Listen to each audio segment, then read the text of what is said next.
Hey everyone, Chelsea here from Sew Simple Home, back with another project today. This sewing project is super simple, but also very useful. We are going to make bean bags, and these bean bags are going to be made for cornhole specifically.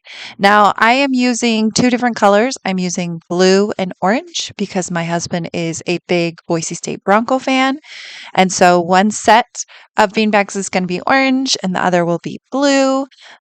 For this project, if you are using these beanbags for cornhole, you'll need a set of four in each color. So four in blue, four in orange, or four in whatever your team's colors are. It's super simple, but it is going to take us a little bit of time to sew each of these beanbags. Now, to sew our bean bags, we need them to be 6.5 inches by 6.5 inches. That's going to allow for enough of a seam allowance so that our bean bags will end up being 6 inches square. So you can cut them out with a rotary cutter on a mat, or you can make yourself a little pattern. Whatever works for you should be fine for this project. Now we have lots of videos about sewing squares and sewing sharp corners, but we're going to literally just sew a square. Now to make these bean bags have those sharp corners, we're actually going to leave our opening in the middle of one of our sides here. So I've got a couple of pins here that I'll just pin my layers together, and then this is my opening. So what's going to happen is I'm going to start here, sew forward and back stitch, sew to the corner, put my needle down, turn my fabric, and keep stitching all the way around. And then I'll end at this pin here. So this area will be open. Now I'm also using white thread, one, because that's what's in my machine, but two, because then you'll be able to see it a little bit better. So I put my needle down, turn, and continue forward to the opposite side. Put my needle down, turn, continue forward. Now if you're not sure how big a 1/4 inch is, a 1/4 inch is at the very edge of your presser foot. So if you keep your fabric lined up to the edge of your presser foot, you're stitching at a 1/4 inch. And then we're going to stop right here where we had our other pin. So that's what it looks like. Now I like to have nice sharp pointed corners if I can. So I am just going to clip those corners at an angle so that when I turn this right side out, all those corners are as sharp as I can get them. So I'm going to go into my little bean bag, turn it, and then flip each of those corners out. Now I always like to use a wooden dowel, and I can go in and push all my corners so that they are nice and sharp, just like that.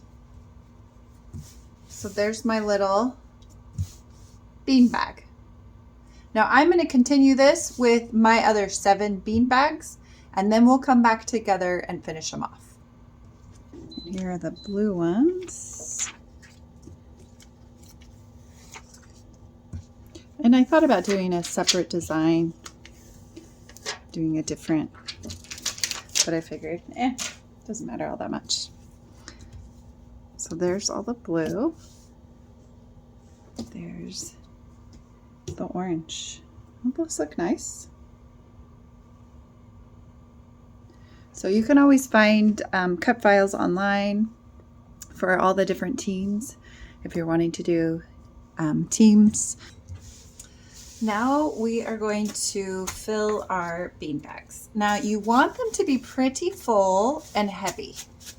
Now, regulation size says you need to have about 15.5 to 16 ounces of beans.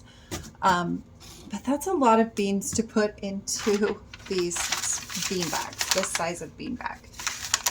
It can be done, but for me here, we're gonna just do it simple, and we're gonna give ourselves about 2 cups, maybe a little bit more of beans, and fill them up pretty full, but not so full that we can't close them up. That's pretty good. I'm just going to do maybe one more, or maybe half a cup of these.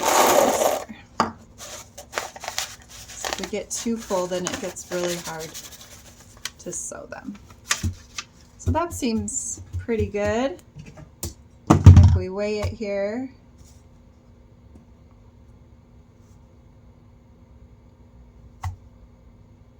we're at 13.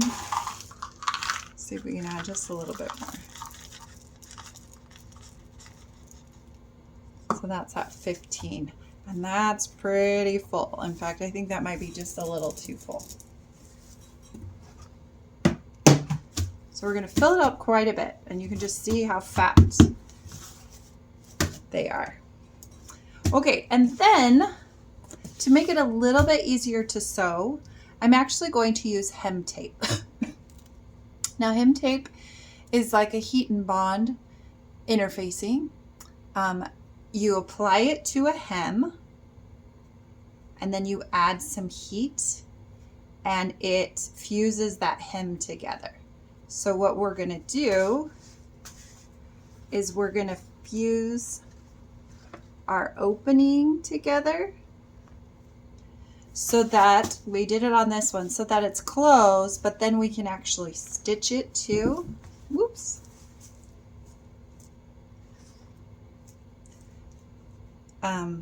We can actually stitch it so it'll stay closed. So this one, I'm just going to use my hand and close it off. So it's kind of like a glue. So you can see that it's kind of glued together. So since it was still hot, it's still fused together. So now we're going to push those beans down so we can stitch this close. Now it is being held close by that hem tape, but it's not going to stay that way. So we do have to stitch it. And we're just going to put it under the machine, go across,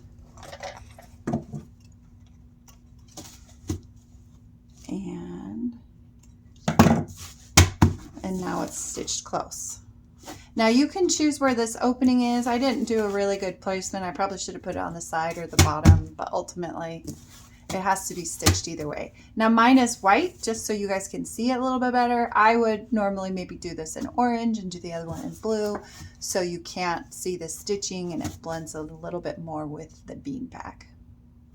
And that is how you make bean bags. So you're going to make, for cornhole, you need 8 of these, 4 in one color and 4 in another color, just so you have distinctive teams. Or you can just make one of these bean bags for your class. They're really heavy because these ones have, 13 to 15 ounces of beans in them. You wouldn't have to use that many if you were doing it for a class, for school or something. But if you have any questions on how we made these cornhole bean bags, leave them down below, and we'll see you in the next video.